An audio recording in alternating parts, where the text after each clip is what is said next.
Government primary school चुंटीमुला की सूरत हाल इंतहाई तशवीशनाक, जहां असतिज़ा की शदीद कमी ने बच्चों की तालीम को मुतासिर कर दिया है।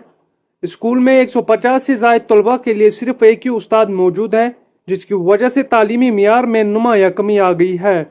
वालिदैन ने मीडिया से बातचीत करते हुए बताया कि हाल ही में 3 मुख्तलिफ स्कूलों को एक जगह मुंतकिल कर दिया गया, जिसके बायस तलबा की तादाद में इजाफा हो गया। असातिज़ा की कमी की वजह से एक ही उस्ताद पर तमाम तलबा को पढ़ाने का बोझ डाल दिया गया है, जो कि एक तालीमी बहरान की सूरत हाल पैदा कर चुका है। वालिदैन ने इस मसले की तरफ हुकूमत और मुतलका हुकाम की तवज्जो दिलाने की अपील की है और इस बात पर जोर दिया है कि फौरी तौर पर मजीद असातिज़ा की तैनाती की जाए ताकि बच्चों की तालीम में बेहतरी लाई जा सके। इस बारे में हमने जब जिला एजुकेशन ऑफिसर से बातचीत की तो उनका कहना था कि इन्होंने आर्जी तौर पर 2 असातिज़ा को वहां भेजकर इंतजाम किए हैं और मुस्तकिल तौर पर सीओ बांडीपुरा के जरिए इस मसले को हल किया जाएगा। मजीद लोगों का रोज़नामा वादी कश्मीर से बात करते हुए क्या कुछ कहना था, आइए जानते हैं इस रिपोर्ट में। पेश शुमाली कश्मीर के जिला बांडीपुरा से रोज़नामा वादी कश्मीर के लिए मीर आतिफ की ये रिपोर्ट। मेरा नाम शौकत अली खान है सर, मैं टंगदजी से हूँ। तो और यहाँ जो हमें इस स्कूल का भी जो प्रोटेक्ट हो रहा है, ये चोटीमुला का स्कूल है, जीपीएस प्राइमरी है। और जो हमें जो अपने स्कूल टंगदजी की बात करूँ, वहाँ के जो हमारे बच्चे थे, वहाँ पे तकरीबन 6 या 7 साल से वहाँ पे एजुकेशन सिस्टम रहा। उसके बाद गवर्नमेंट को बिल्डिंग ना बनने की वजह से उन्होंने यहाँ शिफ्ट किए हमारे बच्चे। और उसके बावजूद जो गुबारी वाला स्कूल है हमारा अपोजिट, वो भी इकट्ठे करके यहाँ पे लाया गया। हालांकि अगर इन स्कूलों की बात करें, 3 स्कूल इकट्ठे हुए, उनके अपने 3-3 टीचर इसी मान के चलते तो 9 टीचर बन जाते हैं सर। 3 into 3 करके वो तो 9 टीचर हो जाते हैं।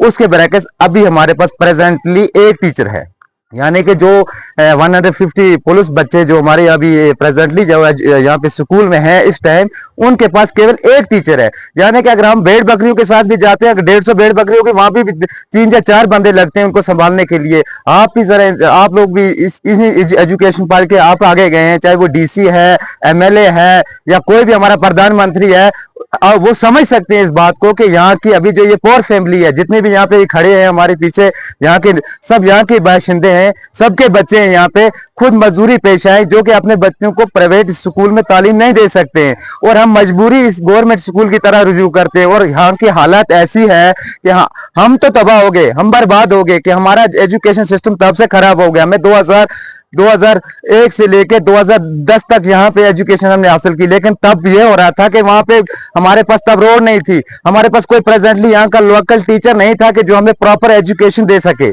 तो हम सोचते हैं कि आज के टाइम में भी अगर हमारे बच्चों के साथ हमारे साथ तो नाइंसाफी होगी सर, लेकिन हम सोच रहे हैं कि आज हमारे बच्चों के साथ ऐसा ना हो कि हमारे बच्चों का भी मुस्तकबिल खराब हो।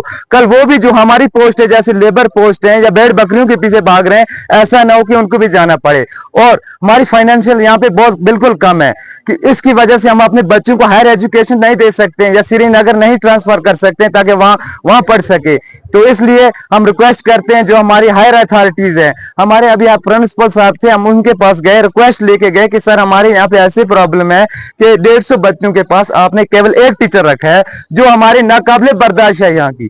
तो अब उन्होंने ये कहा कि हमारे पास ऐसा पावर नहीं है कि हम आपको टीचर भेज दें यहाँ से, कि हमारे पास ऑलरेडी स्टाफ कम है यहाँ की, ताकि हमारे पास भी 12 क्लासें हैं, उनके पास खुद टीचर कम है। तो अभी यहाँ पे टेम्पररी बेसिस पे कहीं दूसरे टीचर उठा के अभी जब बात चली, पेरेंट्स यहाँ इकट्ठा हुए, उसके बावजूद इन्होंने कहीं और स्कूल से उठा के यहाँ पे अभी प्रेजेंटली लाए हैं। ऐसा सिस्टम तो नहीं चलेगा। अगर डेली हम बच्चों के पीछे रहेंगे, हमारे बच्चे स्कूल में क्या कर रहे हैं, टीचर है या नहीं है, तो हम इनको पढ़ा कैसे सकते हैं। जब हम मजदूरी ना करें, अपनी और कोई कारोबार ना संभालें, तो इन बच्चों का क्या होगा, आगे आने वाला फ्यूचर कैसा बनेगा। सर ये लोग हैं जो अभी ये इसी स्कूल से गुजरे हैं। देखो अभी तो इनको अपना नाम नहीं आता जो मैट्रिक गए, मैं खुद टीडीसी तक पढ़ा हूं सर, लेकिन अभी भी कंप्लीट नहीं हो सही। यानी कि 12 साल हमें टीडीसी का क्लियर करने को लगते हैं, मुझे 18 लगे फिर भी क्लियर नहीं हुई। रीजन कह रहा कि यहाँ का जो एजुकेशन सिस्टम था वो बहुत कमजोर था। तो लिहाजा लेके हम कह रहे हैं कि हमारे साथ तो नाइंसाफियां होगी, हमने देख ली, लेकिन आने वाला वक्त जो हमारे बच्चों का है वो ना खराब हो जाएंगे। इसके लिए हम एमएलए साहब है, अब वो तो हमारे है नहीं अभी कोई अथॉरिटी, अभी हम डीसी साहब से रिक्वेस्ट करते हैं हाथ जोड़ के कम से कम इन गरीब, इन जो अभी पेरेंट्स खड़े हैं, इनके बच्चे हैं यहाँ के, इनकी तरह ध्यान दें और कम से कम यहाँ पे टीचरों को तैनात किया जाए ताकि बच्चों का एजुकेशन जो भी है वो सही तरीके से जैसे बाकी जगहों पे चल रहा है वहाँ यहाँ भी ऐसा ही चलना चाहिए। या सबसे रिक्वेस्ट है। अभी हमारा जो अभी हायर सेकेंडरी स्कूल है इसमें भी तो यही दिखते हैं। मैं नहीं मान के चलता हूँ, यहाँ कुड़ारा है, चोटी मुला है, जबन है, यहाँ की हर दिखते ही यही है। अब जब टीचरों से बात की जाती है तो टीचर कहते हैं कि भाई यार रोड नहीं है, फलाने नहीं है, फैसिलिटी नहीं है। यार वो तो है, हम जेन्युइन पॉइंट है, हम समझ रहे हैं उसके लिए। लेकिन अभी का जो मुद्दा हमारा कि हमारे बच्चों का मुस्तकबिल खराब, या तो इनको यहाँ से बिल्कुल स्कूल बंद किया जाए, हम अपने बच्चों को कहीं और शिफ्ट करवाएं। अगर आपको स्कूल रखना है तो इसके लिए आपको टीचर भी भेजने पड़ेंगे सर। मेरा नाम मोहम्मद अशरफ भट्ट है, मैं चूटी मुला से।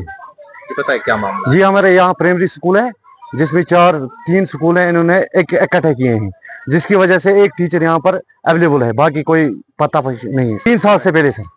कौन कौन से स्कूल? गुबारी और टंगदीजी है सर, और चूटी मुला सर। तो इन 3 स्कूलों में रोल कितना है? 150 सर। 150। जी जी। तो टीचर टोटल 1 है तैनात। बाकी अभी मैंने जाडियो साहब से बात की थी, खुद जाडियो साहब से मैंने फोन किया। जाडियो साहब से मैंने कहा कि सर यहाँ पे कोई टीचर नहीं है। उन्होंने कहा हम कुछ नहीं कर सकते हैं, आप सीओ से बात कीजिए।